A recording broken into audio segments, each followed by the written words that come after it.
পুৱতি নিশা 3:30 ডকাইতি কাণ্ড সংঘটিত কলিয়াবৰ চতিয়ালৰ 715 নম্বৰ ৰাষ্ট্ৰীয় ঘাইপথত ভুক্তভোগীয়ে পলমকৈ হলেও আৰক্ষীক অৱগত কৰি বিচাৰিছে ন্যায়। কাঠপাৰাৰ পৰা বিখৰা বজাৰলৈ গৈ থকা এখন টাটা ইণ্ট্ৰা বাহনক এখন বলেৰ আৰু এখন টাটা যোদ্ধা বাহনে আগভেটি ধৰে। বজাৰ কৰিবলৈ অনা প্ৰায় 2.5 লাখ টকাৰ লগতে 3টা মোবাইল ফোন, চোকা অস্ত্ৰ, ৰিভলভাৰ দেখুৱাই লৈ যায়।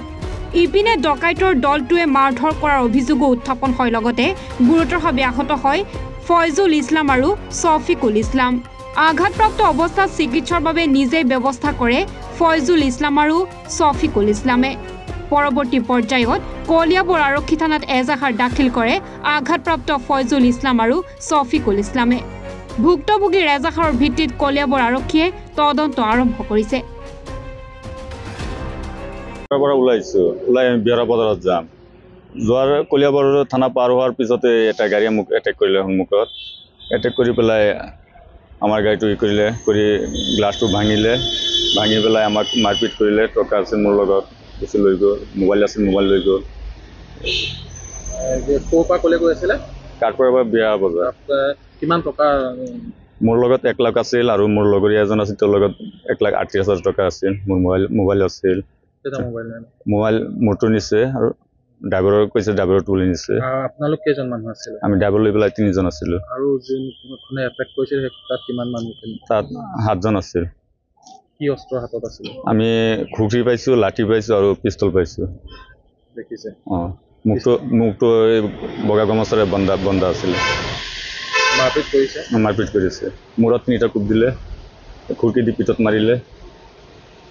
তাৰমানে লুট কৰিবলৈ চেষ্টা কৰোঁতে আপোনালোকে হকা বাধা কৰিছে? অঁ, কৰাতে মোক এনেকুৱা আঘাত কৰিলে। এজাহাৰত আমি যিটো গাড়ী লৈ আহিছিলোঁ সেই গাড়ীটোৰ ইয়াতে কৰিছোঁ। কাৰোবাক সন্দেহ কৰিছে নেকি? নাই, সন্দেহ কৰা নাই। সন্দেহ আমাৰ অলপ ড্ৰাইভাৰৰ ওপৰত হয়।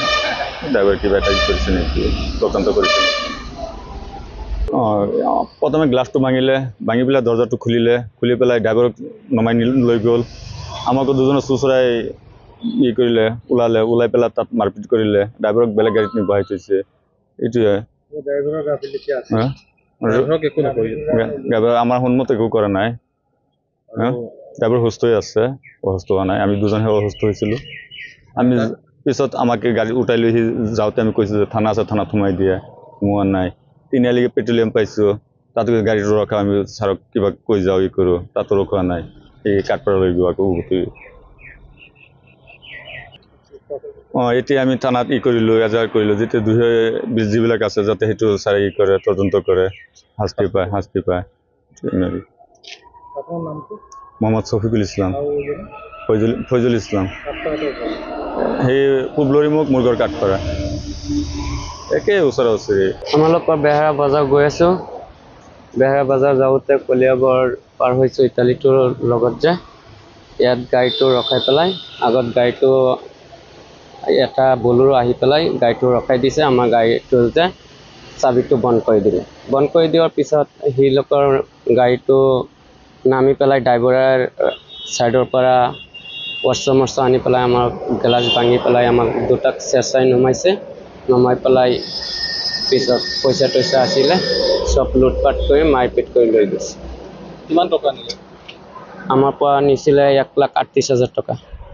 বেপাৰৰ কাৰণে গৈছে? অঁ, বেপাৰৰ কাৰণে গৈছোঁ বেহাৰা বজাৰ। গৈছিলে ক'ৰ পৰা ক'লৈ যাম? কাঠপাৰাৰ পৰা গৈছোঁ। কলিয়াবৰৰ পৰা নেকিবুৰ ৰহমানৰ ৰিপৰ্ট, এনি ভাৰত 24।